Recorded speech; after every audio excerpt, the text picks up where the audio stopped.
আমল আমাদের উচিত করা এটা এখানে উল্লেখ করতেছি। 1 নাম্বার হলো বিশেষভাবে কোরবানি দাতা এবং অন্যদেরও এই 10 দিন নিজের নখ চুল না কাটা, এটা একটা আমল, এটা একটা ফজিলতপূর্ণ আমল।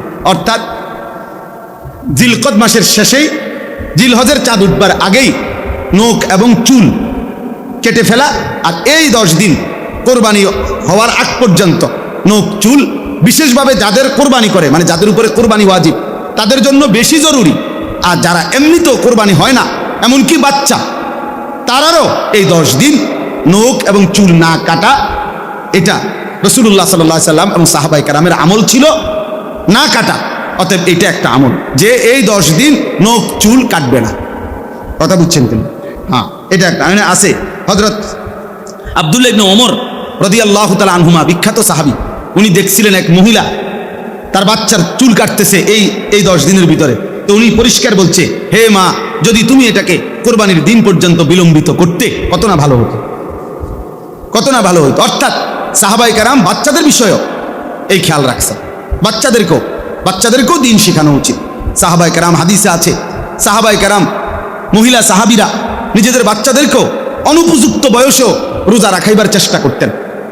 বলছে যে আমরা কাপড় দিয়া পেঁচাইয়া বাচ্চাদেরকে বিভিন্ন খেলনা বানায় দিতাম, আর যেন ঘুম পাড়ায় দিতাম, অথবা খেলনা ব্যস্ত করে দিতাম, আর এরই ফাঁকে সন্ধ্যা হয়ে যেত, তো তখন তাদেরকে আমরা ইফতার করাই। মুসলমানের এক জামানা ছিল, মুসলমানের নারীর মূল ফিকির ছিল সন্তানের আখলাক, সন্তানের ঈমান, সন্তানের আমল। দুর্ভাগা নারীর এখন মূল ফিকির হলো অনেকাংশের সাজগোজ, গহনা অলংকার, প্রসাধনী, মোবাইল, আর বাহিরে ঘোরা, আর ভ্রমণ, আর বিনোদন। যার কারণে অল্প বয়স্ক ছেলেও আজকে নিয়ন্ত্রণ হারা। অসংখ্য ছেলে পেলেদের চেহারার দিকে তাকাইলে বোঝা যায় মা বাবা, পরিবার, আদর্শ, পারিবারিক কোনো সম্পর্ক তার কারোর সাথে নাই। সে নিজের মতো করেই বড় হইতেছে, তার ইচ্ছা মতো তার চুল, তার ইচ্ছা মতো তার জামা, তার ইচ্ছা মতো তার জামা পোশাক, তার হাসি, তার চলাফেরা, তার খানা খাদ্য, আহা, নিজের মতো করে। মুসলমানের ছেলে মাত্র 16 বছর বয়স, চেহারা দেখলে বোঝা যায় না যে তার কোনো বাপ আছে কিনা। না, বুঝাই যায় না। বাপ থাকলে তো তোর চুল এমন হইতো না বেটা, তোর বাপের চুল তেমন না বেটা, তোর বংশের কারো চুল তেমন না বেটা, তুই কার থেকে শুরু করলি এটা? এমন যদি হইতো যেটা আমার আব্বার থেকে শুরু হয়েছে, তাহলে ধর্মের তো কিছু নাই, আল্লাহর সাথে তো সম্পর্কও নাই, রাসূলের সাথেও সম্পর্ক নাই, বাপ দাদার সাথেও কি নাই, কিচ্ছুর সাথে কোনো কিচ্ছু নাই, যে নাই, কিচ্ছু নাই। আগে তো কাফের বেঈমানরা কইতো মিয়া যে আমরা বাপ দাদার থেকে, মা আলফাইনা আলাইহি আবাআনা, আমরা আমাকে বাপ দাদার থেকে পাইছি এটা। আর এখনকার অপদার্থ তার বাপ মার লাগো তার কোনো মিল নেই। আহা, হাইওয়ান মনে করছে, জন্তু জানোয়ারের মতো এই চেহারা। আর ইহুদি, খ্রিস্টান, মুশরিক, মুরতাদ, বেঈমান, ওদের মতো বেটা সাজগোজকে তোরা পছন্দ করলি বেটা। বেওকুফ, আহম্মক ছাড়ার কিচ্ছু না বেটা, বদনসিব বেটা। আত্মসম্মান যদি থাকতো, তো আত্মমর্যাদা সম্পন্ন ব্যক্তি আগে ভাবে আমি কার মতো সাজতেছি, আমি কেন ওনার মতো হব, আমার চুল এমন হবে কেন, এর পিছনে যুক্তি থাকতে হবে, আমার এই পাঞ্জাবি এটা এমন কেন, আমার উস্তাদ আমি ছোটবেলায় যার কাছে প্রথম পড়ছি, আজকে সারা বাংলাদেশের যিনি হেফাজতে ইসলাম বাংলাদেশের যিনি মহাসচিব, আল্লামা শায়েখ সাজিদুর রহমান, সারা বাংলাদেশের মুরব্বী। আমি ছোটবেলায় ব্রাহ্মণবাড়িয়া দারুল আরকাম মাদ্রাসায় পড়ছি, ছোট্টবেলায়। তা আমি হুজুরে দেখছি জুব্বা পরে এই টাকনুর উপর পর্যন্ত। আজকে সেই থেকে 1992 সালে আমি দারুল আরকাম প্রথম ভর্তি হয়েছি, যে সময় মাদ্রাসা শুরু হয়েছে আমগরে দিয়া, সেই সময় এই জুব্বা পরা অভ্যস্ত হয়েছি। আজ 44 বছর বয়সেও একই রকম পাঞ্জাবি পরে। আপনি আমার কোনদিন দেখছেন ভিন্ন পাঞ্জাবি? তাইলে আমার এটা আদর্শ আছে। আমি কেন দাড়ি রাখছি? আমার রাসূল সাল্লাল্লাহু আলাইহি ওয়াসাল্লাম দাড়ি লম্বা করতে বলছে। আমি মুছ ছোট করলাম কেন? তো রাসূলুল্লাহ সাল্লাল্লাহু আলাইহি ওয়াসাল্লাম মুছ ছোট করতে বলছে। মুছ ছোট করতে হবে, বলেন? ঠিক আছে, আজকে রাতের ভিতর ঠিক করবে। মুছ ছোট করা রাসূলুল্লাহ সাল্লাল্লাহু আলাইহি ওয়াসাল্লামের আদেশ, এটা হাসসুশ শারিব, এটা আদর্শ থাকে ভাইয়া। আমার এই টুপি আমি ঢালকানগর হযরত বাংলাদেশের শ্রেষ্ঠ বুজুর্গ আরিফ বিল্লাহ হযরত মাওলানা শাহ আব্দুল মতিন বিন হুসাইন দামাত বারাকাতুহু, আমি হযরতের সোহবতে 2008 সালে ঘনিষ্ঠভাবে 1 মাস রমজান পুরা ছিলাম। তখন আমি হযরতের এই টুপি হযরত মাথায় দেয়। ওই সময় আমি এই টুপিতে আগে গোল টুপি পরতাম, এরপর হযরত থেকে এটা পছন্দ হয়েছে, তো এই টুপি পরি। তাহলে চলার একটা আদর্শ আছে, চলার পথের একটা আদর্শ আছে ভাইয়া। আমার জীবনের একটা হিসাব মিলাই আমি তোমারে বললাম, তুমি বলো তোমারটা, তুমি বলো মিয়া তোমার ধর্মের সাথে তোমার সম্পর্ক কি, আল্লাহর সাথে সম্পর্ক কোথায়, রাসূলুল্লাহ সাল্লাল্লাহু আলাইহি সাল্লামের সাথে সম্পর্ক কোথায়, মা বাবার সাথে বংশের সাথে সম্পর্ক কই? এভাবে বুঝি মানুষ নিজের চেহারা সুরতে চলনে বলনে এভাবে প্রত্যাখ্যান করে। বেঈমান আমাদেরকে জীবনে কোনোদিন মূল্যায়ন করে নাই, আমরা কেন বেঈমানের মতো সাজবো? ইসরায়েলের ওই কুত্তারা আমাদেরকে কোনোদিন সম্মান দেয় নাই, তোরা কেন বেটা কুত্তার মতো সাজবি কেন? ইসরায়েলের ওই বেঈমান ইহুদি তাদের চুলের কাটিং বেটা, এটা বেটা খবর নে বেটা, খবর নে বেটা। কোন রেসলিং খেলোয়াড়, কোন ফুটবল খেলোয়াড়, কোন ক্রিকেট খেলোয়াড় চরিত্রের হেফাজত নাই, বাচ্চা হয় আগে বিয়া করে পড়ে। আর বিয়া মেসি এতে আগে বাচ্চা হয়েছে 2টা, এরপরে বেটির বিয়ে করছে, খবর লো বেটা। তার 2 মেয়ে হয়েছে, এরপরে 2 মেয়ে লইয়া মাইয়ের মা ওই বেটিরে বিয়ে করছে বলে, ও মা আগে বাচ্চা হয়েছে 2টা, এরপরে বিয়ে করছে। হে হয়ে যায় মডেল, সেই স্টার। হ্যাঁ এই স্টার, চরিত্রহীন আবার স্টার কিভাবে হয় বেটা? এত বড় লম্পট। আমি মেসির ভক্ত, আস্তাগফিরুল্লাহ। তোর ইমানের সমস্যা বেটা, তোর কলিজা ইমান নাই বেটা। মুসলমানের ঘরে জন্ম নিয়ে তুই বেঈমানের ভক্ত হবি কেন? কাফেরের ভক্ত হবি কেন বেটা? আল্লাহ আমাদেরকে বুঝ দান করেন। এজন্য প্রিয় ভাই এটা বুঝতে হবে। আজকে সময়ের ব্যবধানে, সময়ের প্রয়োজনে, আগামীর সময়টা ঈমান আর কুফরের যুদ্ধের সময়। শুনো ভাইয়া, সবাই মনে রাখেন, আগামীর সময় শুধু মুখের কথায় না, আগামীর সময় অস্ত্রের ঝনঝনানি আরো বাড়বে। বেঈমানও আস্ফালন বাড়াইছে, আলহামদুলিল্লাহ ঈমানদারের হিম্মতও বাড়ছে। হ্যাঁ 3 সেকেন্ড লাগে নাই, 30 সেকেন্ড লাগে নাই, 3 ঘন্টা লাগে নাই, ভারতের বেঈমানদের যুদ্ধ বিমান শোয়া আলাইছে। ঈমানদার প্রমাণ করে দিছে যে 1 চোখ আগাইলে 10 চোখ রাঙ্গায় শোয়া ফেলবে ইনশাআল্লাহ। এই জন্য এটা জরুরি। দুনো দিকে মুসলমানদের, আলেম ওলামাদের, ইসলাম ধর্মের দিকে, ওলামায়ে কেরামের দিকে মানুষের আগ্রহ বাড়ছে। এজন্য আমাদের বাংলাদেশেও এই ঘাপটি মাইরা যাচ্ছিল যে সমস্ত মুনাফিক, যেই সমস্ত ওলামা বিদ্বেষী জালেম বেয়াদব, ওরা পর্যন্ত শেষ পর্যন্ত তারা নিজেকে লুকাইয়া রাখতে পারে নাই। কিশোরগঞ্জের এক বেয়াদব গত 2-3 দিন আগে বাংলাদেশের ওলামায়ে কেরামের যে নেতা নামের কলঙ্ক, চূড়ান্ত চরম বেয়াদব, ঘৃণ্য জঘন্য এক বেয়াদব, ওলামায়ে কেরামকে আমাদেরকে 500 টাকার মৌলবি আমরা নাকি। এত বড় বেয়াদব, বুড়ো হয়ে গেছে, অথচ বেয়াদবের কথা শুনলে মনে হয় সে কোনোদিন কোনো আলেমে দিন তার মাথায় কোনোদিন হাত বুলায় নাই। সে বলছে যে আমাদের দেশের মা বোনদেরকে আবেদন করছে, তোমরা হুজুরদের বাচ্চা পেটে নিও না। কত বড় জানোয়ার! তোর বাপ মার বিয়ে যদি কোনো আলেমে দিন না পারাইতো তো তুই তোর মার গর্বে কেমনে আসতি বেটা?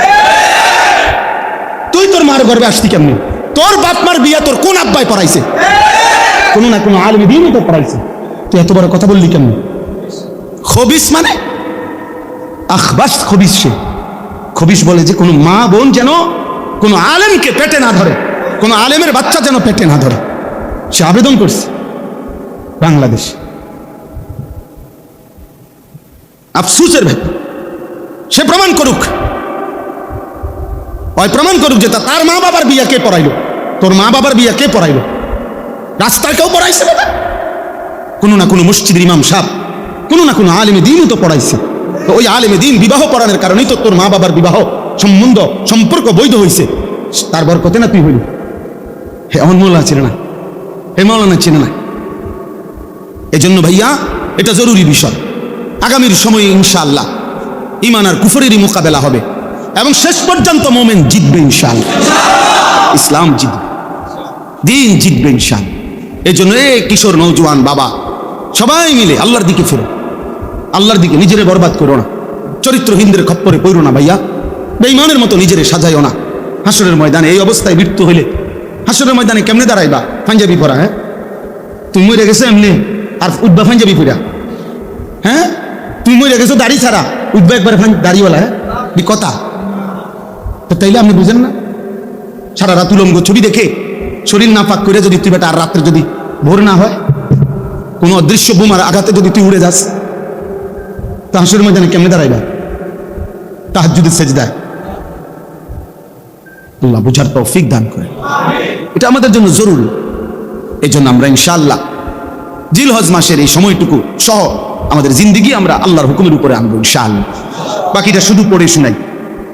2 নাম্বার, রাত্রগুলোতে বেশি বেশি জিকির তাসবিহ পাঠ করা।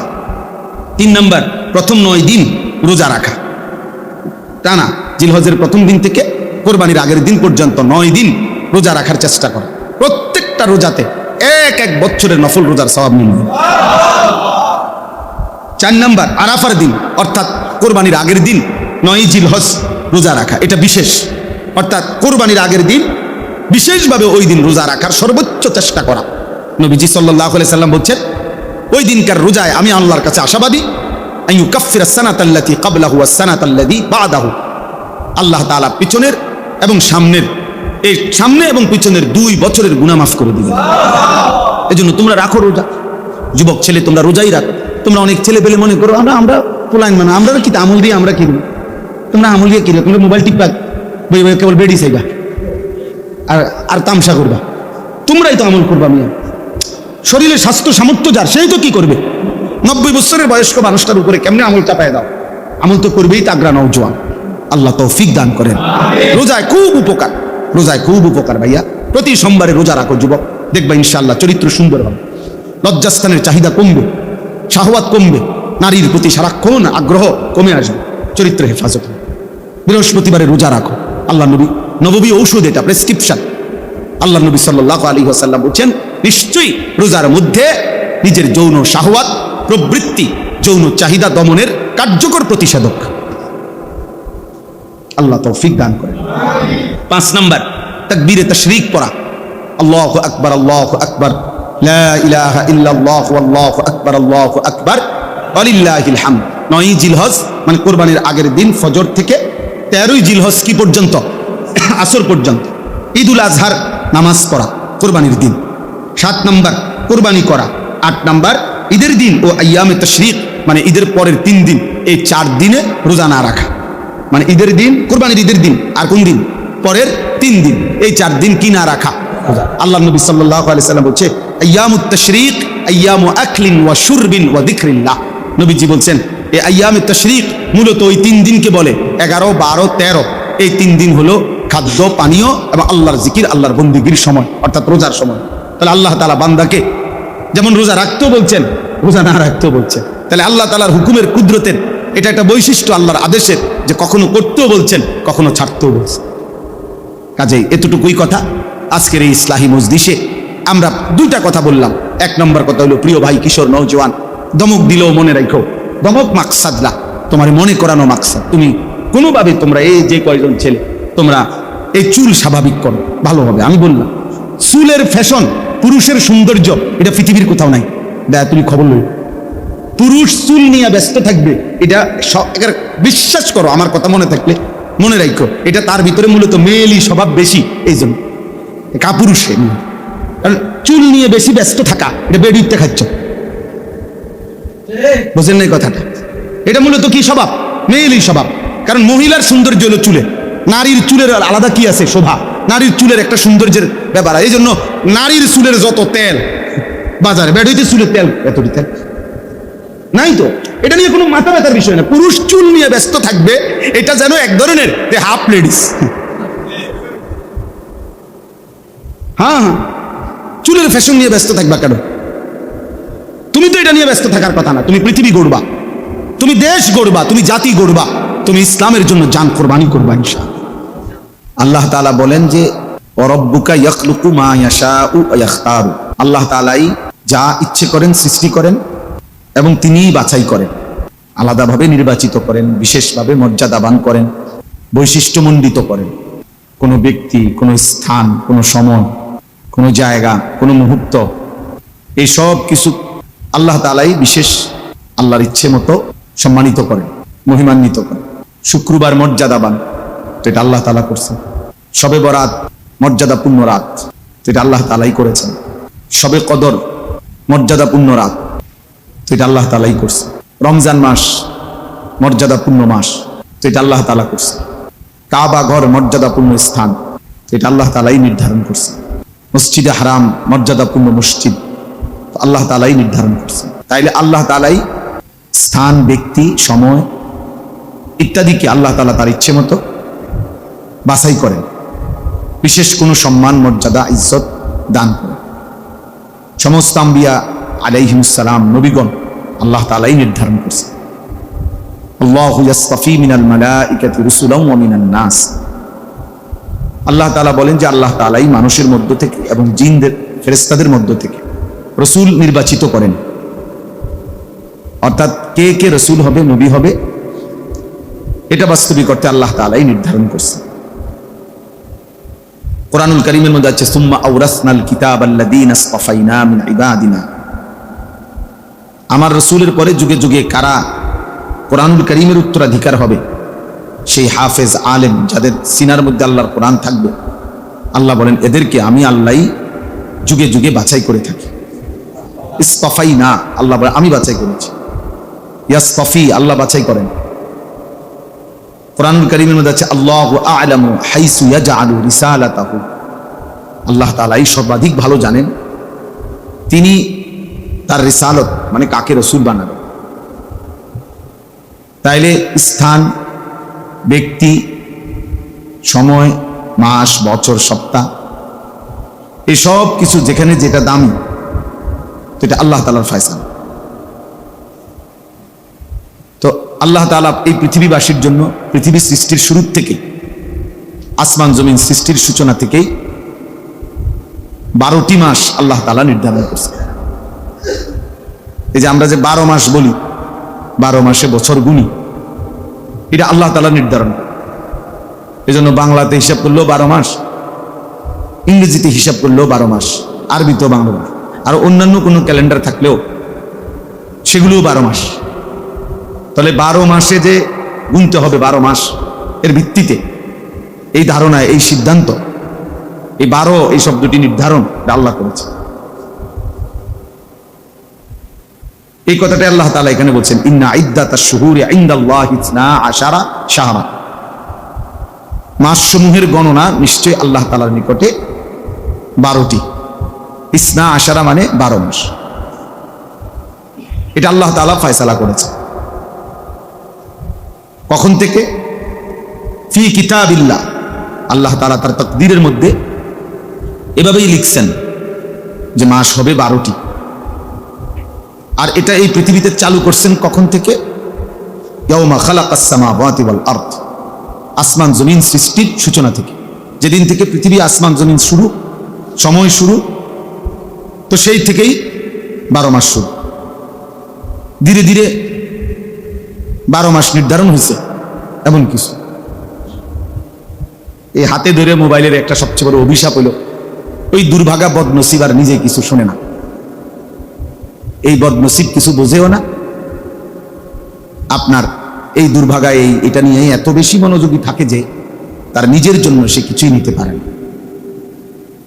সব সময় এটা আমার অভিজ্ঞতা। এটার প্রতি তার মোবাইল হাতে ধরে রাখলে, হাতে ধরে রেকর্ড করলে, হাতে ধরে ভিডিও করলে, ওয়াজ বয়ান, তে এই দুর্ভাগা আর কিচ্ছু বোঝে না। এই শুধু মানে সর্বোচ্চ যত্ন নিয়া মোবাইলটার মধ্যে উঠে এইটাই যা, এটা একটা সুকারি, আমার মোবাইলে ওয়াজ আছে, বুঝছেন না? আমাদের দেশে আগে বলতো, অনেক গ্রাম্য মানুষ কয় না যে বেটা 2-4 জন হুজুর আমরা পকেটেই থাকে, এরকম বহুত হুজুর আমরা কি পকেটেই থাকে, এরকম আর কি। এইটাও এরকম এক ধরনের বাজে নেশা ছাড়া আর কিচ্ছু। এইটা এক ধরনের মানসিকতা, যে যখন তখন যেখানে সেখানে যত্র তত্র যা পায় তার এই ছবি উঠানো, এক ধরনের বিকৃত মানসিকতা ছাড়া, অসুস্থ মানসিকতা ছাড়া আর কিচ্ছু। এর কোনো বৈজ্ঞানিক ভিত্তিও নেই, এর কোনো দার্শনিক কোনো যুক্তিও নেই। কোরআন সুন্নাত তো কোনো ন্যূনতম কিচ্ছু নাই। বাকি পৃথিবীর জাগতিক কোনো ব্যাখ্যাও নাই, কোনো কারণ নেই। এমনি নিজের চুল, নিজের শরীর, নিজের দেহ, বাহিরের মানুষের যখন যেটা ভালো মন্দ, হাসি কান্না, পাগল, সুস্থ অসুস্থ, গরু ছাগল যেটা পায়। কিছু বিকৃত মানুষের মানসিকতা হলো সারাক্ষণ শুধু ছবি উঠে ছবি উঠে। এটা এক ধরনের একদম অসুস্থ মানুষ।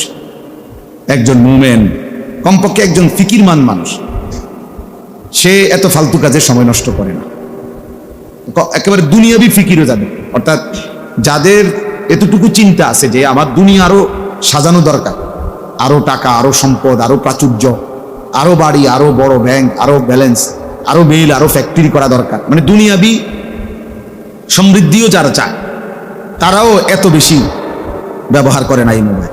তারা বড় মোবাইল ব্যবহার আছে তাদের, কিন্তু সেটা তাদের নির্দিষ্ট প্রয়োজন ছাড়া, প্রয়োজনের কাজে ব্যবহার ছাড়া। আমাদের ছেলে পেলে যেই অপ্রয়োজনীয় ফালতু মানুষের মতো সারা দিন রাত এটা নিয়ে ব্যস্ত আছে, এত পাগল ইউরোপিয়ানরাও। বাস্তব সত্য, ইউরোপিয়ান যারা কাফের মুশরিক, ইহুদি, খ্রিস্টান, এই বেঈমানরাও এত মাতাল না, এরাও এত বেওকুফ না। ওরা আরো অনেক বেশি কাজের প্রতি দায়িত্বশীল। হ্যাঁ, হোক তাদের এটা দুনিয়া, তারা দুনিয়া বুঝছে তো দুনিয়ায় খুব মন দিয়া করতেছে। এটা খুব জরুরি বিষয়। এই জন্য প্রিয় ভাই, এটা খুব বোঝা উচিত। দিন রাত মেহনত করা যায়, পরিশ্রম করা যায়। হয় দুনিয়া আসবে, নয় আখিরাত আসবে।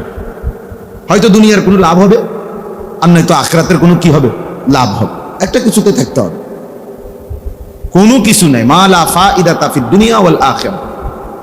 যে কাজের কোনো দুনিয়াতেও ফায়দা নাই, আখিরাতেও ফায়দা নাই, এটা লাগব, এটা অনর্থক কথা, অনর্থক কাজ।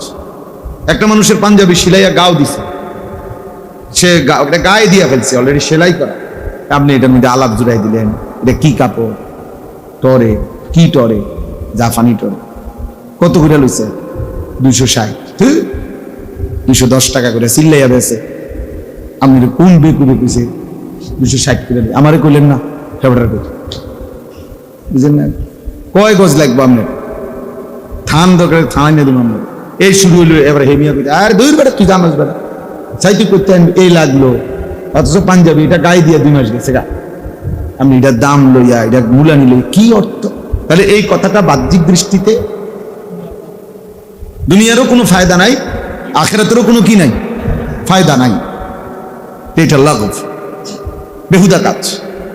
মুমিন লাগব করে না, কাজের প্রতি নিষ্ঠা, কর্তব্যের প্রতি নিষ্ঠাবান। আমি নিজে পড়ছি, মুফতি শফি রহমতুল্লাহ আলাই বলছেন যে কাজের প্রতি একনিষ্ঠতা, কর্মের প্রতি গভীর মনোযোগ, এটা যদি আল্লাহ তাআলা কোন কাফেরের মধ্যে দেখে, বেঈমানের মধ্যে যদি এটা পাওয়া যায়, তো ওই তাকেও আল্লাহ তাআলা তার ওই কাজের মধ্যে উন্নতি, ওই নিষ্ঠার।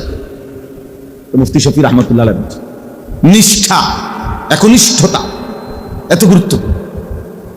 এই জন্য গোটা পাশ্চাত্য, ইউরোপ, তাদের দুনিয়াবি এত উন্নতির পিছনে তাদের রাত দিনের গভীর মনোযোগ দুনিয়া সাজানোর মধ্যে। ফলে তারা এই লাইনে অনেক কিছু। এই যে আজকে ইসরায়েল যারা প্রতিনিয়ত মুসলমান ফিলিস্তিনিদেরকে মারছে, এদের জনসংখ্যা একদম অল্প, 1 কোটি না। ইসরায়েলের জনগোষ্ঠী 1 কোটি নয়, 1 কোটির চাইতে কম। আর আমাদের সারা বাংলাদেশে আমরা হলাম 18 থেকে 20 কোটি। নিখুঁত হিসাব করলে আরো হবে বেশি, সরকারি হিসাবে না এগুলা বলে। যাই হোক, ধরে নিলাম 18-20 কোটি, কিন্তু ওরা 1 কোটি নয়।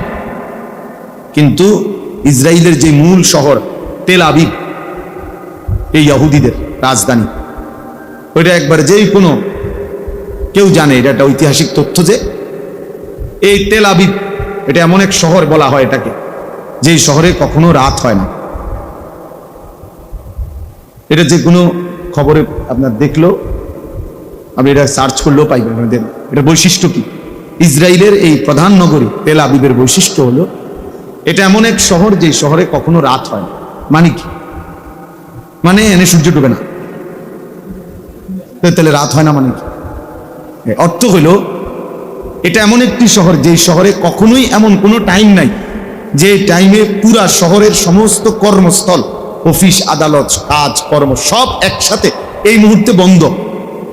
যে যেমন রাত 10টার পরে বা 12টার পরে সকাল 4টা পর্যন্ত কমপক্ষে মনে করেন এটুকু টাইম ঢাকা শহর বা একটা শহর যে অধিকাংশ 98%, 99% কর্মক্ষেত্র বন্ধ, ঠিক না? কমপক্ষে 6 ঘন্টা, কমপক্ষে 8 ঘন্টা, মানে এই সময় কোনো কি নাই, অফিস আদালত ব্যাংক ব্যালেন্স মিল ফ্যাক্টরি চালু নাই। হ্যাঁ, বিচ্ছিন্ন কিছু থাকতে পারে, তাহলে এই হিসাবে মানে এটা বোঝা যায় এখন রাত, এই কারণে এটা বন্ধ।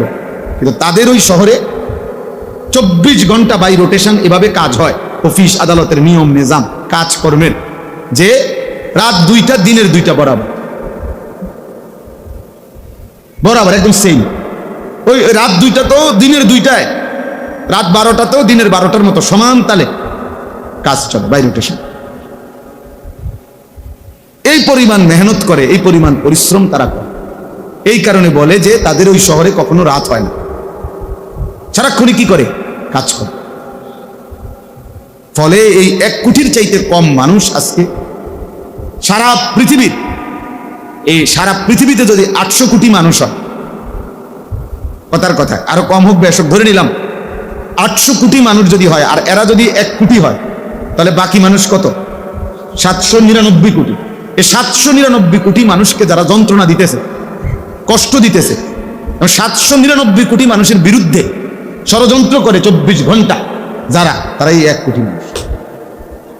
তাদের যন্ত্রণা থেকে, তাদের ষড়যন্ত্র থেকে, তাদের ফাঁদ থেকে মুসলমানও নিরাপদ না, খ্রিস্টানও নিরাপদ না, অন্য কোনো জাত ধর্মও কিনা নিরাপদ। এরা সবাইকে তটস্থ রাখে এবং সবার পিছনে ছড়ি ঘুরা, আঙ্গুল ঘুরা। পৃথিবীর যেখানে যা হয় তার পিছনে তাদের হাত আছে। বিশৃঙ্খলা, যেই কোনো ছোট বড় দেশে যত রকমের বিশৃঙ্খলা, এর মধ্যে তাদের ইন্ধন আছে। এত সাংঘাতিক, এত ভয়ঙ্কর, জঘন্য। তো আমার বলার উদ্দেশ্য হলো তাদের এটা মন্দ দিক, কিন্তু তারা পরিশ্রমী। বুঝেন না কথা? পরিশ্রমী। কিন্তু আমাদের হালাত হলো, আমাদের অবস্থা হইল, আমাদের সংখ্যাগরিষ্ঠ এবং মূল সন্তান যারা, অর্থাৎ কিশোর যুবক, যেটা হলো মূল কর্মের টাইম, পরিশ্রমের টাইম, গড়ার টাইম, গায়ে গতরে খাটনের টাইম, এরা হইল সংখ্যাগরিষ্ঠ অকর্মণ্য অপদার্থ। এদের জীবনের কোনো লক্ষ্য নাই, উদ্দেশ্য নাই। একজন বাবা কষ্ট করে হয়তো বিদেশ করতেছে, এই একজন বাবার বিদেশের উপার্জনের উপরে সংসারের 6টা অপদার্থ মোবাইল টিপে আর খায়, ঘুমায়, আর ওই বেচারার ঘাম বাইয়া বাইয়া পড়ে। এই হলো, যার ফলে আফসুস ছাড়া, নাহলে আমাদের যথেষ্ট পরিমাণ জনশক্তি আছে, আমাদের কিশোর আছে, আমাদের যুবক আছে, মেধা আছে, বুদ্ধি আছে, শরীরের সক্ষমতা আছে, সব আছে, কিন্তু আমরা পিছায় পড়ি কেন? পিছানো কেন? আমরা আগাইতে পারি না কেন? কারণ আমাদের কর্মের উদ্দীপনা কম, মেহনতের জজবা কম, পরিশ্রমের মানসিকতা কম, অলসতা, অবহেলা, অকর্মণ্যতা, গাফলত, খামখেয়ালি, শাহওয়াত, লজ্জাস্থানের শাহওয়াতের সামনে, যৌন শাহওয়াতের সামনে আমাদের সারাক্ষণ ব্যস্ততা। আমাদের মূল অংশ, যে আমার কাছে একটা কিতাব আছে, লিশাবাবি ফাকাত, শুধুই যুবকদের জন্য, একটা আরবি বই। তো এখানে লেখা আছে যে যুবক শুনো, তোমার বয়স হইল, তোমার হায়াত হইল বাইনা দুফাইন। আল্লাহ তাআলা কোরআনুল কারীমের মধ্যে বলছে যুবকের বয়সটা হইল 2 দুর্বলতার মাঝের সময়। অর্থাৎ যুবক তুমি, তোমার বয়সটার 2 পাশেই দুর্বলতা। এক পাশে হলো শিশুকাল, সেটাও দুর্বলতার সময়, আরেক পাশে হলো বৃদ্ধকাল, ওইটাও দুর্বলতার সময়। মাঝখানের সক্ষমতার সময়টাই হলো তোমারটা। কাজে কাজ করা, মেহনত করা, পরিশ্রম করা, এই সময়টাই হলো তোমার, এই দায়িত্বটাই তোমার। গড়া, সাজানো পৃথিবীকে, দিনকে, ধর্মকে, এটা তোমারই দায়িত্ব। কোরআনুল কারীমের মধ্যে আছে আল্লাহুল্লাযী খালাকাকুম মিন দুফিন, সূরা রোমের মধ্যে আছে আল্লাহ তোমাদেরকে সৃষ্টি করেছেন দুর্বলতা, মানে দুর্বল অবস্থায়। দুফ এই প্রথম, মানে শিশুকাল। সুম্মা জাআলা মিন বাদি দুফিন কুওয়াতান, অতঃপর আল্লাহ তাআলা তোমাদের সেই দুর্বলতার উপরে দিয়েছেন কুওয়াতান, শক্তি। ভাই আমার একটা অনুরোধ হলো, ছাত্র নিলে একবারে নেন, একটু পর পর একজন একজন করে উঠাইয়েন না। আপনার ছাত্র ওস্তাদের সদবদর তো ভালো লাগতেছে না। উঠাউটি করবেন না কেউ, একদম উঠাউটি করবেন না। এটা কোনো 3 ঘন্টার জন্য বসছি না, বসছি অল্প একটু টাইম। আমি আপনাদের চাইতে বেশি ঘড়ির দিকে তাকাইতেছি। আলহামদুলিল্লাহ, আমি তো ভাবছি হবেই না, যেই বৃষ্টি নামছে। এরপরও ওরে বললাম যে জি গাও মৌলানা আব্দুল কাইয়ুম সাহেবরে, আইতাম না, যাই বাজিয়ে ঘুমাইতাম। এরপরে হে বলছে না হুজুর যাইতেন কইছে। আমি যাই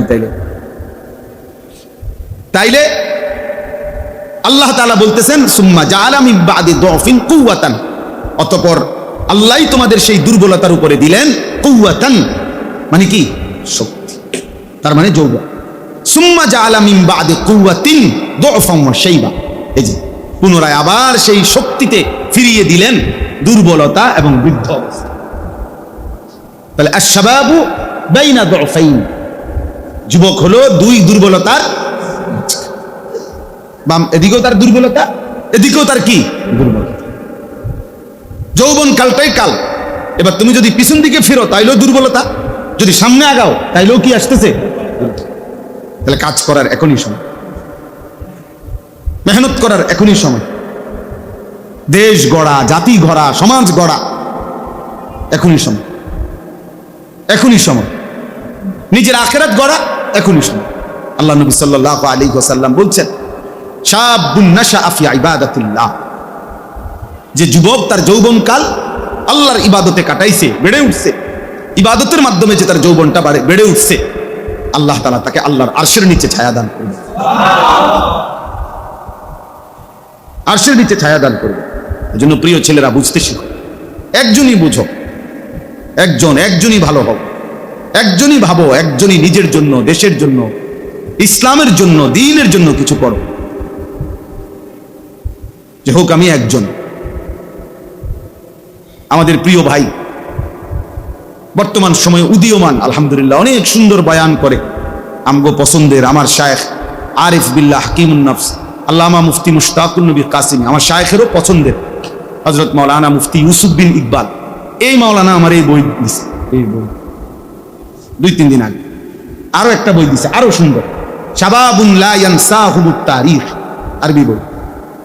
ওই যুবকরা 1450 বছর ইসলামের ইতিহাসে, ওই যুবকগণ ইতিহাস যাদেরকে কখনোই ভোলে নাই। কি বই, শাবাবুন লা ইয়ানসাহুমুত তারিখ। সেই যুবকগণ মানে সাহাবীদের থেকে নিয়ে ধারাবাহিকভাবে অনেক নওজোয়ান, ওনাদের জীবনী, যাদেরকে ইতিহাস কখনোই কি করে নাই, বলে নাই। অর্থাৎ তারা তাদের যৌবনকালে এমন অমর কীর্তি, এমন অমর হিম্মতের বিষয় পৃথিবীতে উপস্থাপন করেছেন যে পৃথিবীবাসী যুগ যুগ ধরে, 1000 বছর ধরে তাদেরকে মনে রাখছে, স্মরণ করে। আল্লাহ তাআলা আমাদের এই প্রিয় মাওলানাকেও উত্তম বদলা দান করে।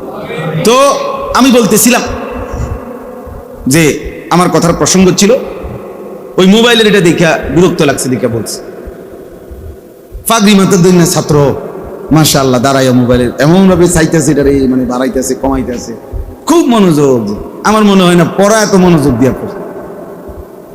এটা পাইয়া যে সে কি খুশি হয়েছে, যিনি তার হাতে এটা দিছেন উনি তার সবচেয়ে বড় এহসান করছে, এবং কে দিছে আমি তাও দেখছি। অনেক বড় কল্যাণ করছে ওই ছাত্রের, যে তাকে সবার সামনে বুঝাইছে যে তুমি কি সুন্দর মোবাইল করতে উঠাইতে পারো। আল্লাহ দুইজনকেই বুঝলাম। তো আমি আপনাদের কাছে এটা বলতে চাই, আল্লাহ তাআলা বলছেন রব্বুকা ইয়াখলুকু মা ইয়াশাউ ওয়া ইয়াখতার, এটার আলোকে বলতেছিলাম যে আল্লাহ তাআলা এই আয়াতের মধ্যে বলছেন, যে এই আয়াত আমি পড়ছি, ইন্না ইদ্দাতাশ শুহুরি ইনদাল্লাহি 12 শাহরান, নিশ্চয়ই আল্লাহর নিকট মাস সমূহের গণনা 12। কত? তাহলে 12 মাস পৃথিবীতে, যে 12 মাসে বছর হবে, 12 মাসের হিসাব চলবে, এটা কে নির্ধারণ করে দিয়েছেন? সময় আল্লাহ ঠিক করে দিয়েছে। সময় আল্লাহ, সময় কার? আল্লাহ। জন্য বাবা এটা বুঝাও, এই এক কথা জীবনের জন্য যথেষ্ট, যে আমার হায়াত, আমার জীবন মানে আমার সময়, আমার সময় মানে আমার জীবন, জীবন মানেই সময়, সময় মানেই জীবন। জীবনের কদর করা মানে সময়ের কদর করা, সময়ের কদর করা মানে হায়াতের, জীবনের কদর। যেমন আমরা দুনিয়াতে দেখি অহরহ বয়স্ক মানুষ অসুস্থ হয়ে যায়, দুর্বল হয়ে যায়, তো তখন ওই মানুষটাই বলে দোয়া করো আমার আর সময় নেই, আমার আর কি নেই, এর মানে হায়াত নেই। এই তো বুঝাইতে চায় আমার আর সময় নেই মানে কি, আমার আর হায়াত, আমার আর বেশি দিন বাঁচতাম না। একেবারে মারাত্মক অ্যাক্সিডেন্ট অথবা মারাত্মক কোন অসুস্থ ব্যক্তি এটা বলে দোয়া করো আমার আর কি নাই, সময় নেই, আমি আর বেশিক্ষণ বাঁচবো, আমার আর হায়াত নেই। তাহলে জীবন মানে সময়, সময় মানেই জীবন। এজন্য হায়াতের কদর করা, সময়ের কদর করা, সময়কে বুঝা, সময়ের কদর উপলব্ধি করা অনেক বড় নিয়ামত, অনেক বড় নিয়ামত, অনেক বড় নিয়ামত। ইমাম শাফি রহমতুল্লাহ আলাইহি বলছেন, আমি সারা জিন্দেগি বুজুর্গদের কাছ থেকে যা অর্জন করছি, সেই অর্জনের মধ্যে শ্রেষ্ঠ যে কথা আমি শিখছি, একজন বড় ইমাম মুজতাহিদ তিনি বলছেন, আমি আমার সারা জিন্দেগি এলেম শিখতে গিয়ে আল্লাহওয়ালাদের কাছ থেকে যা শিখছি, তার মধ্যে সবচেয়ে বড় যে কথাটা শিখছি সেটা হলো আল ওয়াক্তু সাইফুন, সময় হলো তরবারির মতো, ইনলাম তাকতাহু কাতাআকা, তুমি যদি সময়কে না কাটো সময় তোমাকে কেটে ফেলবে। অর্থ হইল তুমি যদি তোমার সময়কে না ভাগ করো কাজের জন্য, নিজের জিন্দেগির জন্য, তাহলে সময় তোমারে কাটতে কাটতে পার হয়ে যাবে। আমাকে হিসাব করতে হবে, আমি 20 মিনিটে খানা খাইতে হইব, আমার টার্গেট আমি 3 ঘন্টা বিশ্রাম করবো, তো ঠিক 3 ঘন্টার ব্যবধানে আমার উঠতে হবে। এর জন্য আমার মোবাইলে যত রকমের অ্যালার্ম দিতে হয় আমার দিতে হবে। আমার ফজরের নামাজের জামাত 4:45, তাহলে কাজে 4:30 আমার কি করতে হবে, উঠতে হইবে। এটা আমার হিসাব করতে হবে। কাজে আমার ঘুম সাফ হোক বা না সাফ হোক, টাইম কম থাকুক বা না থাকুক, আমাকে উঠতে হবে। আমি কালকে রাত্রে 3টায় ঘুমাইছি বরাবর, তো আমি আবার ফজরের নামাজের জামাত ধরছি 45-এর জামাত, তাইলে ঠিক আমার এটা হিসাব। আমার আপনার 3টা অ্যালার্ম বাজে, আমি যে বেশি দেরিতে ঘুমাই, আমার এই ছোট মোবাইল এইটাতে অ্যালার্ম বাজে, আমার বিবির মোবাইলটার মধ্যে অ্যালার্ম বাজে, আবার একটা এমনি গড়িওয়ালা খুব আওয়াজ, ভয়ঙ্কর আওয়াজ, ওইটাতে অ্যালার্ম বাজে, সব দিবা যাইয়া এরপরে উঠি। কারণ যখন ঘুমাই তখন আর থাকে 1 ঘন্টা বাকি, কখনো 50 মিনিট সময় ঘুমাই, আবার এতক্ষণ বইও থাকতে পারি না। মানে এই 1টা ঘন্টা যে বসে থাকুন শরীরের পক্ষে আর সারা রাত সারাদিন মেহনত করে গিয়া আর কুলাইতে পারি না। তাইলে কিন্তু আমাকে তো উঠতেই হবে, এটা আমার জিম্মাদার। তাইলে ইমাম শাফি রহমতুল্লাহ আলাইহি বলেন, তুমি যদি সময়কে না কাটো, মানে ভাগ না করো তোমার জিন্দেগির জন্য, তাহলে সে তোমাকে কাটতে কাটতে তোমার উপর দিয়ে কি হয়ে যাবে। এটার সহজ প্রমাণ হলো, সবচেয়ে সুন্দর উদাহরণ হলো ওই দেওয়াল ঘড়ি। রাত্রিবেলা অন্ধকারে লাইট নিভাই ফেললে, একাকী হলে, চারিদিকের আওয়াজ বন্ধ হয়ে গেলে, কেউ খেয়াল করে দেখবেন দেওয়াল ঘড়ি তখন এই সেকেন্ডের কাটাটা কাট কাট কাট করে একটা কট কাট আওয়াজ শোনা যায়। আমি প্রায় এটা মনোযোগ দিয়ে শুনি, আমার বাসা ভালো লাগে, আমার কাছে এটা ভাবি আরি যে আমার সময় আমারে কাটতে কাটতে কি করতেছে, চলে এই সেকেন্ড ঘুরছে, মানে আমার হায়াত, আমার হায়াত, আমার ঘন্টা চলে যাচ্ছে, আমার মিনিট চলে যাচ্ছে, আমার মিনিট চলে যাচ্ছে। আমি যখন বাসার থেকে আজকে বের হয়েছি তখন বাজে 12:30, এখন বাজে কি 8টা, 7:50, তাইলে এই সময় আমার উপর দিয়ে কি আমার হায়াত থেকে কমাই দিল। এই জন্য আল্লাহ তাআলা বলেন, আসমান জমিন সৃষ্টির সূচনা থেকেই আমি আমার তাকদীরের ফয়সালা অনুপাতে 12টি মাস নির্ধারণ করেছি। মিনহা আরবাআতুন হুরুম, আর এই 12টি মাসের মধ্যে আমি আল্লাহ তাআলা 4টি মাসকে সম্মানিত করেছি। কয়টা মাস? যালিকা দ্বীনুল কাইয়্যিম, আল্লাহ বলে এটা আমার অকাট্য বিধান, মানে মাস হবে 12টা আর এই 4টা মাস থাকবে সম্মানিত। এটা কখনোই নড়চড় হবে না, নড়চড় হবে না। 11 মাসও হবে না, 13 মাসও হবে না, 13 মাসও হবে না। একবার আপনার আমাদের এই বাংলাদেশে 1 ঘন্টা কমায় দিছিল, মনে আছেন আব্দুল কাইয়্যিম ভাই? আহা মুসিবত কাহাকে বলে, 1 ঘন্টা কমায় দিছিল। তখন এই যন্ত্রণায় আমরা তখন এমন বিপদ ছিল যে আপনার তখন বলতে হইতো প্রত্যেক কাজে আগের 9টা না অনেক 9টা, আগের 10টা নাকি এখনকার 10টা, আগের 11টা নাকি অনকার 11টা, এইটা বলতে হইতো। এত বিরক্ত লাগতো তখন। তো আল্লাহ তাআলা বলেন যালিকা দ্বীনুল কাইয়্যিম, এটা আমার অকাট্য বিধান যে এটা নড়চড় হবে না। এইবার আল্লাহ তাআলা বলেন, এই যে কথাটা আমার বলার উদ্দেশ্য, ফালা তাজলিমু ফীহিন্না আনফুসাকুম, এই কথাইটা বলার জন্য এটা পড়ছি। আল্লাহ তাআলা বলেন, অতএব হে আমার বান্দাগণ, সম্মানিত ওই 4টি মাসে তোমরা গুনাহের মাধ্যমে, আমার আমল বর্জনের মাধ্যমে এবং গুনাহ করার মাধ্যমে নিজের উপরে জুলুম করো না, নিজেরে বরবাদ করো না। ফালা তাজলিমু ফীহিন্না আনফুসাকুম, ওই মাসগুলোতে তোমরা নিজের উপরে কি করো না, জুলুম করো। মানে জুলুম কিভাবে করবে? দুই ভাবে। এক হলো কর্তব্য করণীয়গুলো ছেড়ে দেওয়ার মাধ্যমে, দুই নিষেধগুলো করার মাধ্যমে। নিষেধগুলো যা আমার তা যদি করো, এটাও যেমন নিজের উপরে জুলুম করলা। আমার আদেশগুলো যা করো নাই, তো এটাও নিজের উপরে কি করলা, জুলুম, জুলুম করো। ফালা তাজলিমু ফীহিন্না আনফুসাকুম, তোমরা নিজের উপরে জুলুম করো না। তাইলে এই 12টি মাস যেটা মুহররম থেকে শুরু হয়েছে, জিলহজ মাসে আইসা শেষ হয়, এই 12টি মাস আল্লাহ তাআলার পক্ষ থেকে নির্ধারণ করা। আর ওই 4টা মাস সম্মানিত মাস। তো সেই 4টা মাস কোন 4টা মাস, এটা নবীজি সাল্লাল্লাহু আলাইহি ওয়াসাল্লাম স্পষ্টভাবে হাদিসের মধ্যে তিনি বলে দিয়েছেন। নবী সাল্লাল্লাহু আলাইহি ওয়াসাল্লাম বলছে সালাসুন মুতাওয়ালিয়াত, 3টি মাস হচ্ছে ধারাবাহিকভাবে। নবীজি সাল্লাল্লাহু আলাইহি ওয়াসাল্লাম বলছেন, এক নম্বর হলো যুলকাদা, যুলহজ্জা ওয়াল মুহররম, এই সিরিয়ালে। এই এখন জিলকদ মাস শেষ হওয়ার পথে। ওই যে বললেন কত আরিফ, কত হইল 22, আজকে 22 জিলকদ। এরপরে যে মাস আসতেছে জিলহজ, এরপরের মাস হলো মুহররম। এই 3টা মাস সম্মানিত। আর আলাদা ওয়া রজব মাস, যেটা রমজানের আগে 2 মাস, অর্থাৎ রমজানের আগের মাসের নাম শাবান, তার আগের মাসের নাম রজব মাস। তাহলে এই 4টি মাস হলো আল্লাহ তাআলা নবীজি সাল্লাল্লাহু আলাইহি সাল্লাম ব্যাখ্যা করে দিয়েছেন যে এটা সম্মানিত মাস। আল্লাহ বলছেন তোমরা এই মাসগুলোতে বিশেষভাবে, সারা বছর তো আছোই হুকুম, আবারও বলছি বান্দা, এই পবিত্র সম্মানিত মাসগুলোতে গুনাহের মাধ্যমে নিজের উপরে জুলুম করো না। আমার আদেশ, আমার কর্তব্য কাজ তোমার ছেড়ে দেওয়ার মাধ্যমে নিজের উপরে জুলুম করো না। একটা জরুরি কথা মনে রাখতে হবে, আল্লাহ তাআলার প্রতিটি আদেশ পালন না করা নিজের উপরে জুলুম করা। আল্লাহ তাআলার প্রতিটি নিষেধ আমি কিংবা আপনি করা, এটা নিজের উপরে জুলুম করা। জুলুম বলা হয় ওয়াদউ শাইই ফি গায়রি মাহাল্লিহি। জুলুম কাকে বলে? যে জিনিস যেখানে রাখার কথা, যে জিনিস যেখানে থাকার কথা, সেটাকে ওইখানে না রাখা, অন্যত্র রাখা, এটাই জুলুম। এটাই কি? ওয়াদউ শাইই ফি গায়রি মাহাল্লিহি, ভিন্ন জায়গায় যেখানে রাখা। তা আমি একজন আল্লাহর গোলাম, তো আমার জিন্দেগি থাকার কথা ছিল আল্লাহর হুকুমের অনুপাতে করা। তিনি করতে বলছেন আমি করব, তিনি নিষেধ করেছেন আমি ছাড়ব, এটাই তো আমার পরিচয়। ওই যে আমরা কিতাবের মধ্যে পড়ছি, বহু বুজুর্গানে দ্বীনের আমলে, আগের পূর্বে এমন কৃতদাসও ছিল, এমন আল্লাহওয়ালা।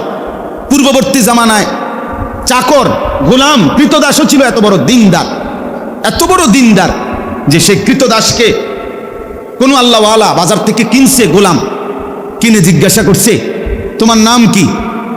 বলছে গোলামের আবার কোনো নাম কি? মনিব তাকে যে নামে ডাকে সেটাই গোলামের নাম। তুমি কি খাইতে পছন্দ করো? তো বলছে গোলামের আবার পছন্দ কি? মনিব তাকে যা খাইতে দেয় সেটাই গোলামের খাবার। তুমি কি পড়তে পছন্দ করো? বলছে না, গোলামের আবার ব্যক্তিগত পোশাক কি, পছন্দ কি? মনিব তাকে যা পড়তে দেয় এটাই তার গোলামের কি পছন্দ। তখন ওই বুজুর্গ চিৎকার করে কাঁদছে আর বলছে হায়, এক কৃতদাস মহান আল্লাহকে যে পরিমাণ চিনছে, বা কমপক্ষে মনিবকে যে পরিমাণ চিনছে, আমি যদি আমার মনিবকে এই পরিমাণ চিনতাম কত না ভালো হইত, কত না ভালো হইত, কত না উত্তম হইত। আজকে তোমরা যে কয়জন যুবক আছো প্রিয় ভাই, তোমরাও তোমাদের উপরে সুস্থ সময়, সবল টাইম, এখন তোমাদের ফুললি ব্রেন এখন শার্প, তোমরা এখন সুস্থ সবল স্বাভাবিক, বুড়াও না, অসলও না, পঙ্গুও না, মাতালও না, পাগলও না, তারসিরাও না, প্রতিবন্ধীও না। তাহলে সর্বদিকে সুস্থ থাকার পরেও এদ্দুর আকল, এদ্দুর দিমাগ যাদের নাই যে আমার আল্লাহ আমারে কি করতে বলছে, আমার রাসূল সাল্লাল্লাহু আলাইহি ওয়াসাল্লাম আমাকে কি করতে বলেছেন, এটা যা বোঝে না, এদ্দুর বিবেক যার নাই, তার মতো অপদার্থ আর কেউ হইতে পারে না, আর কেউ হইতে পারে না। এটা নিজের উপরে নিজেকে নিজে ছোট করা ছাড়া, যে আমি এমন একজন যুবক যার কোনো আকল বলতে নেই, বিবেক বোধ, বুদ্ধি বিবেচনা বলতেও কিছু নেই। নাই তো আমি তো এখন এই মুহূর্তে তো দুর্বল না। আজকে যদি 90 বছরের বুড়া মানুষ হইতো, যে ডান দিকে যাইতে গিয়ে বাম দিকে জায়গা, সামনে গেলে ফিচ্চাই ফুরে যায়, শরীর চলে না, জান চলে না, তাইলে একটা ভিন্ন কথা ছিল। তোমাদের সমস্যা কি ভাই? নামাজ পড়তে তোমাদের অসুবিধা কি? আমার এই কোমরের এই পিঠে, এই বাম দিকে কোমরের এই সাইডটাতে 24 ঘন্টা ব্যথা করে, একের ফুল টাইম সারাক্ষণ ব্যথা করে। আমি ইন্ডিয়াতেও, দিল্লিতে ডাক্তার দেখাইছি, অনেক টাকার ওষুধ খাই, কিন্তু এটা সারাক্ষণ ব্যথা করে। তাইলে এটা এখন 40 বছরের পর থেকে, যেদিন থেকে আমার 41 বছর শুরু হয়েছে, ওই সময় থেকে আমার কোমর ব্যথা শুরু হয়েছে। আমার স্পষ্ট হিসাব আছে 40 বছরের পর থেকে 41 বছর, 1-1.5 বছরের মাথায় চশমা পড়তে হয়েছে, ছোট্ট লেখাটা কম দেখি। কিন্তু এর আগে ক্লান্তি কাকে বলে, দুর্বলতা বলতে কি, অলসতা বলতে কি, আমি এটা তেমন একটা বুঝতাম না। আমি কত সময় বলছি যে আমি টানা 4.5 ঘন্টা 4 ঘন্টা এক টানা বয়ান করে গেছি এবং এক শব্দ আসতে বলি নাই। আমাদের আল্লামা মামুনুল হক দামাত বারাকাতুহুম, যিনি বাঘের গর্জন দেয়, উনি যেমন সব কথাই দেখেন না, জোরে বলে। আল্লাহ তাআলার ইচ্ছা, দয়া, এটা মালিকের ইচ্ছা ছাড়া সম্ভব না, আল্লাহর ফজল ছাড়া সম্ভব না। তাহলে একটা সময় আমরা এটা ভাবছি, এরকম 4 ঘন্টা 2.5 ঘন্টা পায়ে হাইটা মাহফিলে আসছি, 2.5 ঘন্টা পায়ে হাইটা ফিরে গেছি, 4 ঘন্টা 3.5 ঘন্টা 3 ঘন্টা ওয়াজ করছি। আস্তা এরকম 1 লিটারওয়ালা 7 আপ কোকের বোতল, এগুলো আগে ঠান্ডা ফ্রিজ থেকে নামাইয়া খাইয়ে ফেলতাম পুরাটা। তো ক্লান্তি কাকে বলে এটা বুঝতাম না তখন, কিন্তু এখন সারাক্ষণই ক্লান্তি লাগে, কষ্ট হয়, জিরাইতে হয়। তাহলে এখনের বয়সের এই হালাত, কিন্তু নওজোয়ানের সমস্যাটা কি? নওজোয়ানের সমস্যাটা কি? এজন্য হযরত যায়েদ ইবনে সাবিত রাদিয়াল্লাহু তাআলা আনহু, বিখ্যাত সাহাবী, মাত্র 16 বছর বয়সে হযরত আবু বকর সিদ্দিক রাদিয়াল্লাহু তাআলা আনহু ওনাকে বলছিলেন যে কোরআনুল কারীম পুরা 30 পারা, রাসূলুল্লাহ সাল্লাল্লাহু আলাইহি ওয়াসাল্লামের লক্ষের চাইতে বেশি সাহাবী নবীজির ইন্তেকালের পরে যার কাছে যেটুকু লেখা আছে, কারো কাছে তখন কোরআন শরীফ একসাথে 30 পারা একসাথে একজনের কাছে লেখা ছিল না, টুকরা টুকরা ছিল। কারো কাছে 10 আয়াত, 1 সূরা, 2 সূরা, এরকম বিচ্ছিন্ন বিচ্ছিন্ন ছিল। তো আবু বকর সিদ্দিক রাদিয়াল্লাহু তাআলা আনহুর খেলাফত আমলে উনি এই 16 বছর বয়স্ক এই সাহাবী যায়েদ, ওনাকে দায়িত্ব দিছে এই সমস্ত সাহাবীদের থেকে যার কাছে কোরআন শরীফের যত সংকলন আছে, যেটুকু আছে, সব একত্র করবা, সবগুলোকে যাচাই বাছাই করবা, এরপরে 30 পারা কোরআন একসাথ করবা। এই পুরা প্রকল্পটা, পুরা কাজটার প্রধান জিম্মাদার তোমারে বানাইতে চাই, তুমি পারবানি। তখন হযরত যায়েদ ইবনে সাবিত রাদিয়াল্লাহু তাআলা আনহু বলেন, আমিরুল মুমিনিন, আমি চাইলে এই পাহাড়টা কাইটা আরেকখানে স্তূপ দিতে পারবো।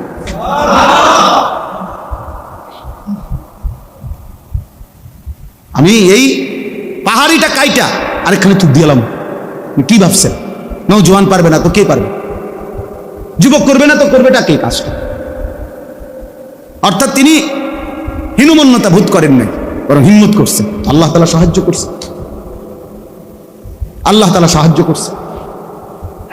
এই জন্য আল্লাহ তাআলা বলছে, ফালা তাজলিমু ফীহিন্না আনফুসাকুম, আমার বান্দা এই পবিত্র সম্মানিত মাসে নিজের উপরে জুলুম করো না, নিজেরে বরবাদ কইরো না। কোরআনুল কারীমের মধ্যে বহুত আয়াত আছে ভাইয়া, আল্লাহ তাআলা এই কথা বান্দার কাছে, আমাদের কাছে চেয়েছেন যে প্রতিটা গুনাহ বান্দা জুলুম, তুমি তোমার উপরে জুলুম করো না, তুমি নিজেরে ধ্বংস করে দিও না নিজের হাতে। কোরআনুল কারীমে আল্লাহ তাআলা বলছে, ওয়ালা তুলকু বিআইদিকুম ইলা তাহলুকা, তোমরা নিজের হাতে নিজেকে ধ্বংসের দিকে ঠেলে দিও না। ইয়া আইয়ুহাল্লাযীনা আমানু আলাইকুম আনফুসাকুম, হে মুমিন ঈমানদার, তোমরা প্রত্যেকেই নিজেকে মজবুত ভাবে আঁকড়িয়ে ধরো। আল্লাহ বলছে, লা ইয়াদুররুকুম মান দাল্লা ইযা ইহতাদাইতুম, আল্লাহ বলে তুমি যদি হেদায়েতের উপরে উঠতে পারো, ঈমান আমলের উপরে, কলিজার মধ্যে যদি আল্লাহর মহব্বত, রাসূলের ভালোবাসা ঢুকাইতে পারো, সেজদার মজা যদি তুমি একবার পাও, আল্লাহকে ডাকার স্বাদ যদি একবার পাও, কোরআন পড়বার, আল্লাহর জিকির করার, আল্লাহর হুকুম মানবার, তো আল্লাহ বলছে এবার গোটা দুনিয়া মিলেও আর কেউ তোমাকে পথভ্রষ্ট করতে পারবে না। সারা পৃথিবী ল্যাংটা হয়ে নাচুক, আমার সমস্যা কি? হেতে বুঝে না, হেতে নাচুক, আমার কি? আমি তো মুমিন, আমি তো মুসলমান। খ্রিস্টান সেনাপতি একজন কিশোর নওজোয়ান সাহাবীকে বন্দি করে যুদ্ধে তার সুন্দরী মেয়ে দিয়ে 3 দিন আমরা উর্দু কিতাবে পড়ছিলাম। চেষ্টা করছে 17-18 বছরের নওজোয়ান সাহাবী যুদ্ধবন্দী তার সুন্দরী মেয়েকে দিয়ে অপকর্ম করাইতে, আলাদা রুমে আটকায় রাখছে, মেয়েকে সেই রুমে একাকি দিছে। 3 দিন পরে সেই মেয়ে বলছে তার বাবাকে যে ইন্নাহু হাজারুন আম শাজারুন, এই যুবক হয়তো পাথর নয়তো কোনো গাছ, এ মানুষ না। লা ইয়ালতাফিতু ইলাইয়া মাররাতান, এই যুবক বাবা একবারের জন্য আমার দিকে ফিরেও তাকায় না। লা ইয়াদুররুকুম মান দাল্লা ইযা ইহতাদাইতু। নবী সাল্লাল্লাহু আলাইহি ওয়াসাল্লাম বলেন ইয়া শাবাব কুরাইশ গুদ্দু আবসারাকুম ওয়াহসানু ফুরুজাকুম। নবীজি বলছে হে কুরাইশের যুবকগণ, তোমাদের চোখ নিচের দিকে নামাও, লজ্জাস্থানের হেফাজত করো। রাসূলুল্লাহ সাল্লাল্লাহু আলাইহি ওয়াসাল্লাম বলছে মান ইয়াদমান লি মা বাইনা লাহইহি ওয়া মা বাইনা রিজলাইহি আদমান লাহুল জান্নাহ। যে তার 2টা জিনিস ঠিক রাখবে, এই দায়িত্ব নিবে, আমি রাসূল তার জান্নাত বুঝায় দেব, এই দায়িত্ব নিলাম। 1, 2 চোয়ালের মাঝের জায়গা মানে গাল, মুখ মানে জবান, যে তার জবানকে সুন্দর রাখবে। 2 রানের মাঝখানের জায়গা লজ্জাস্থান, যে তার লজ্জাস্থানকে হেফাজত রাখবে। নবীজি বলেন যে তার জবানকে হেফাজত করবে, যে তার লজ্জাস্থানকে হেফাজত করবে, আমি রাসূল তার জান্নাতের জামিন। আদমান লাহুল জান্নাহ। এজন্য গুনাহ ছেড়ে দেওয়া আমিও আপনি। এখন এই আয়াত বলার উদ্দেশ্য কি? এই আয়াত বলার উদ্দেশ্য হলো খুব দ্রুত গতিতে আমাদের সামনে যেই মাস আসতেছে সেটা জিলহজ মাস। আর এই জিলহজ মাস আল্লাহ তাআলার সম্মানিত 4টি মাসের একটি অন্যতম মাস, সেটা আমাদের সামনে আসতেছে এবং এটাও চলতেছে জিলকদ। এর মধ্যে এই জিলকদ এবং জিলহজ মাসের মধ্যে জিলহজ মাসের প্রথম 10 দিন, পহেলা জিলহজ থেকে 10ই জিলহজ পর্যন্ত, এই 10 দিন, এই 10টা রাত 10টা দিন সবচেয়ে সম্মানিত, সবচেয়ে ফজিলত এটা আমাদের সাথে আসতেছে। স্বাভাবিক হিসাবে কয় তারিখ পড়বে আরিফ? হিসাব করো, স্বাভাবিকভাবে যদি হিসাব করো এমনি পহেলা জিলহজ আমাদের বাংলাদেশে কোন তারিখ?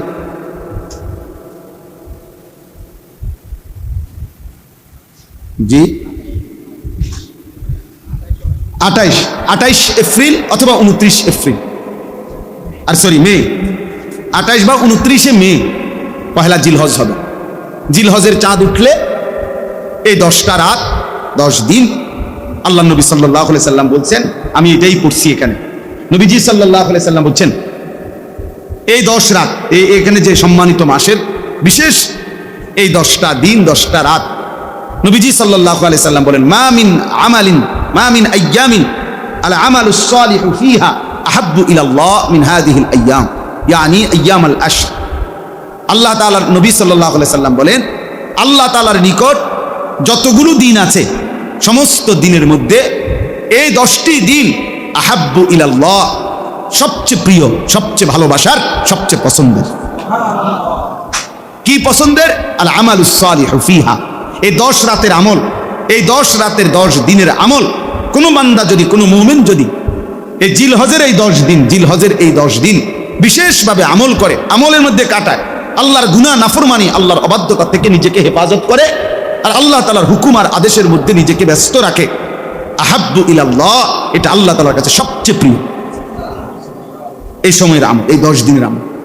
তো সাহাবীরা জিজ্ঞেস করছে, আজীব প্রশ্ন করছে, ক্বালু ইয়া রাসূলুল্লাহ ওয়ালাল জিহাদু ফি সাবিলিল্লাহ, হে আল্লাহর রাসূল এই 10 দিনের আমল, এই 10 দিন গুনাহ থেকে বাঁচা আর এই 10 দিন আমলের কাটানো, এটা কি আল্লাহর রাস্তায় জিহাদ ফি সাবিলিল্লাহ তার চাইতে দামি?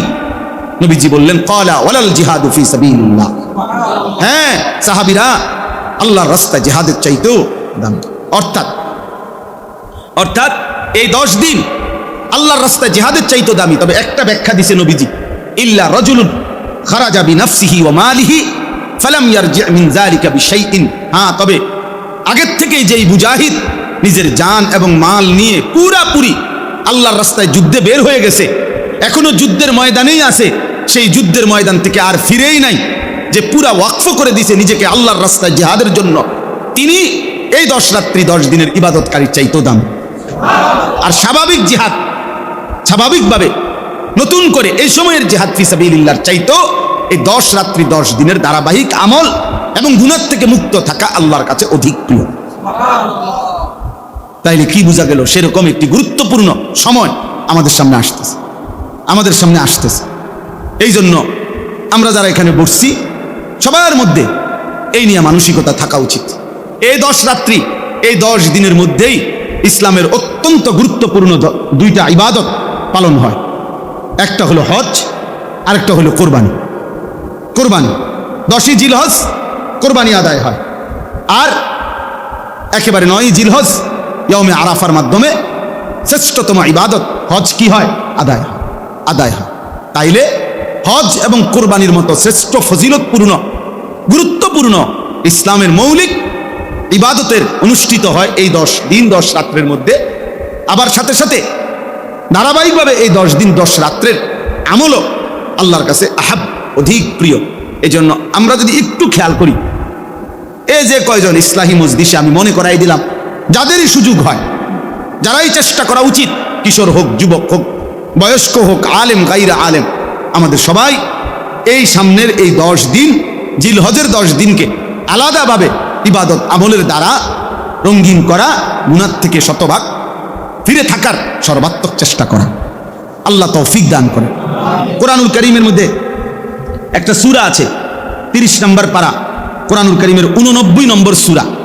ওই সূরার মধ্যে আল্লাহ তাআলা 2টা জিনিসের কসম করেছেন, ওয়াল ফাজরি ওয়া লায়ালিন আশর। আল্লাহ বলেন, আমি আল্লাহ কসম করলাম ফজরের ওয়াক্তের। কোন ওয়াক্তের? আর 2 নাম্বার ওয়া লায়ালিন আশরি, আল্লাহ তাআলা বলেন আমি 10 রাত্রির কসম করলাম।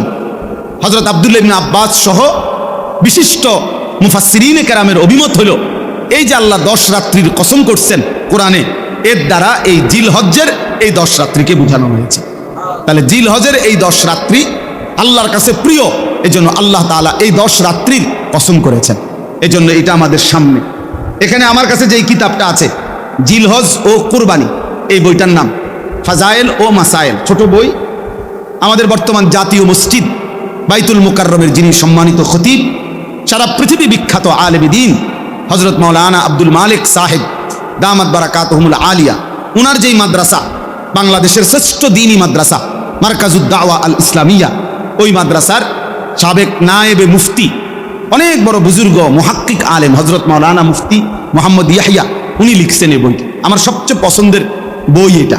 মানে এটার মধ্যে উনি এই 10 দিন 10 রাত আমরা কি কি আমল করব এর সংক্ষিপ্ত এবং ব্যাখ্যা সহ সব লিখছেন। আমি শুধু সংক্ষেপে কি কি আমল আমাদের উচিত করা এটা এখানে উল্লেখ করতেছি।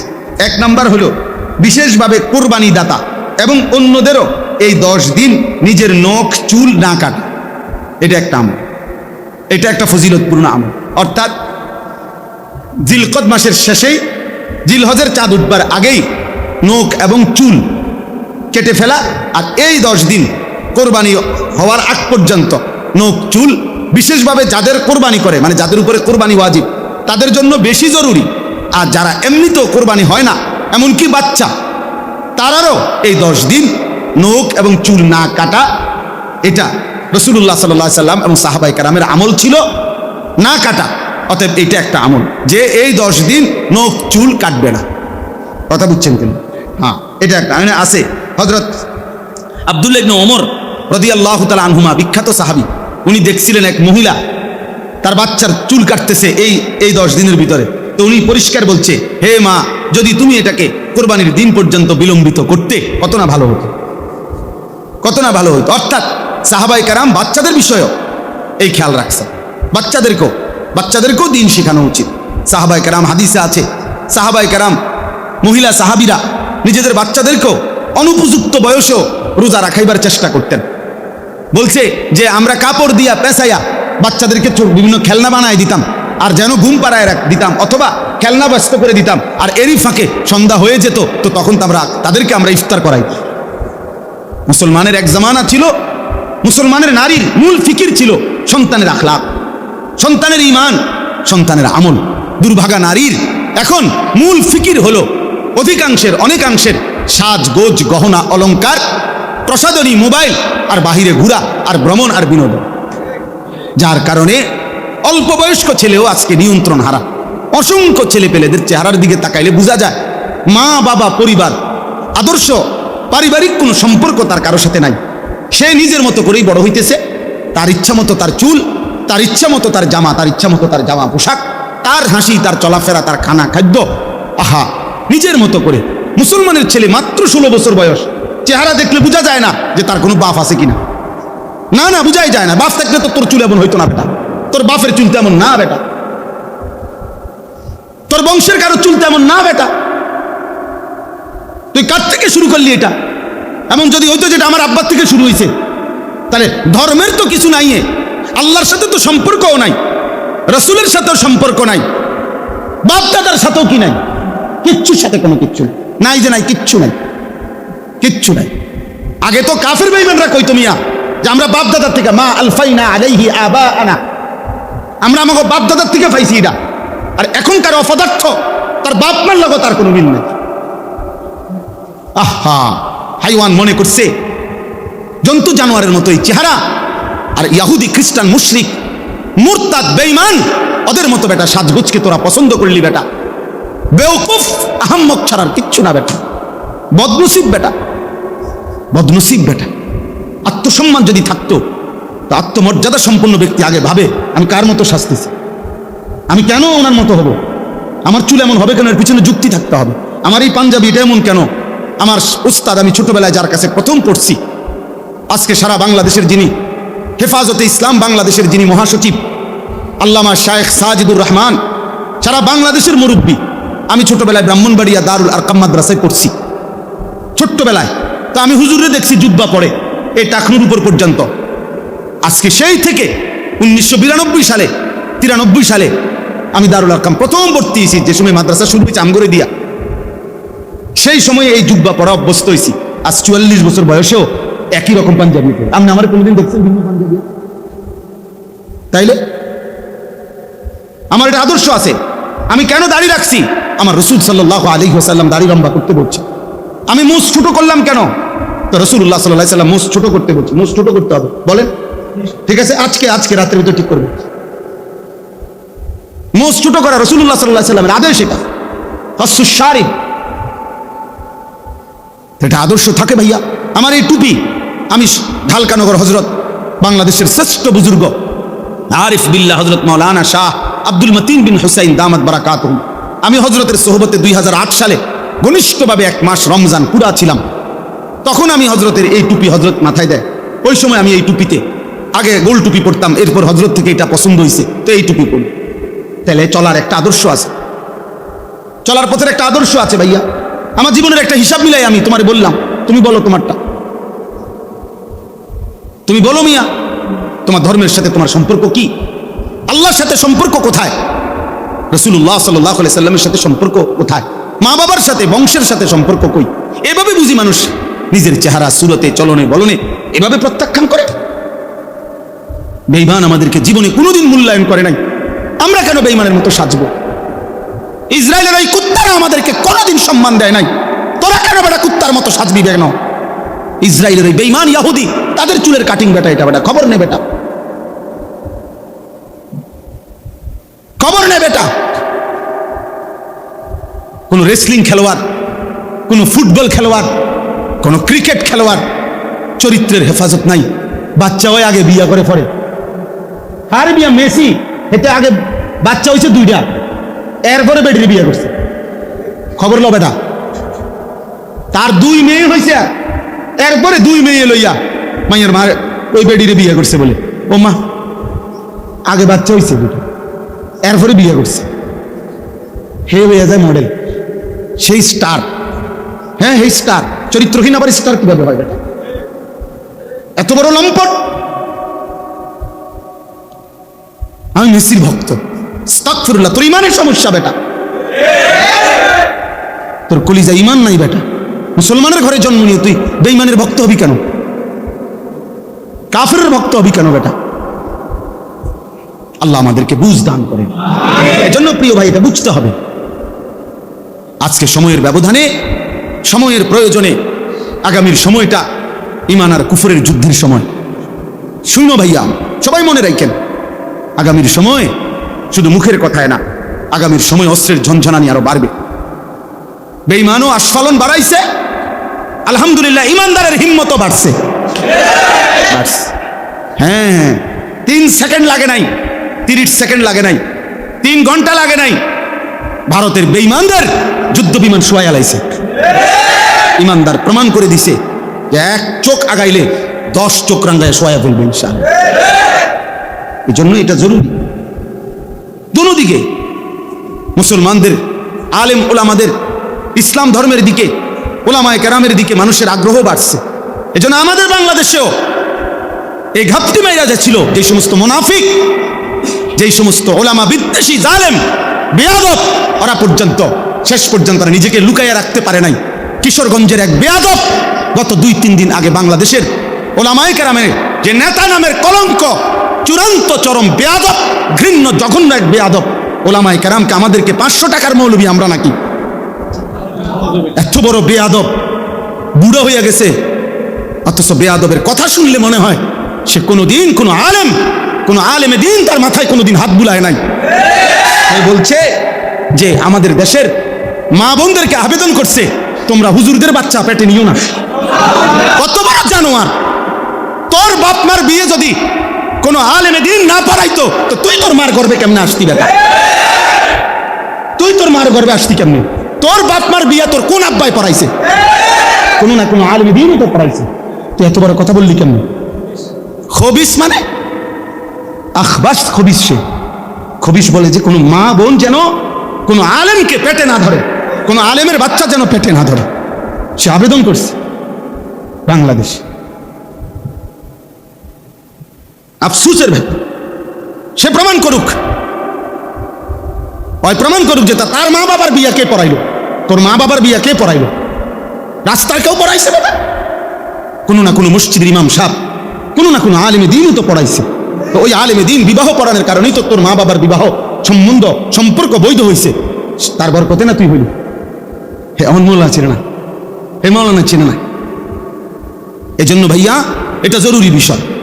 আগামীর সময়ে ইনশাআল্লাহ ঈমান আর কুফরেরই মোকাবেলা হবে এবং শেষ পর্যন্ত মুমিন জিতবে ইনশাআল্লাহ। ইসলাম জিতবে, দিন জিতবে ইনশাআল্লাহ। এজন্য কিশোর নওজোয়ান বাবা সবাই মিলে আল্লাহর দিকে ফেরো, আল্লাহর দিকে। নিজেরে বরবাদ করো না, চরিত্রহীনদের খপ্পরে পড়ো না ভাইয়া, বেঈমানের মতো নিজেরে সাজাইও না। হাসরের ময়দানে এই অবস্থায় মৃত্যু হইলে হাসরের ময়দানে কেমনে দাঁড়াইবা? পাঞ্জাবি পরা। হ্যাঁ, তুমি মরে গেছো এমনি আর উঠবা পাঞ্জাবি পরা? হ্যাঁ, তুমি মরে গেছো দাড়ি ছাড়া, উঠবা একবারে দাড়িওয়ালা? হ্যাঁ, কথা তো তাইলে আপনি বুঝেন না? সারা রাত উলঙ্গ ছবি দেখে শরীর না পাক করে যদি তুই বেটা আর রাত্রে যদি ভোর না হয়, কোনো অদৃশ্য বোমার আঘাতে যদি তুই উড়ে যাস, তা হাসরের ময়দানে কেমনে দাঁড়াইবা? তাহাজ্জুদের সেজদায়। আল্লাহ বুঝার তৌফিক দান করে। এটা আমাদের জন্য জরুরি। এই জন্য আমরা ইনশাআল্লাহ জিলহজ মাসের এই সময়টুকু সহ আমাদের জিন্দিগি আমরা আল্লাহর হুকুমের উপরে আনবো ইনশাআল্লাহ।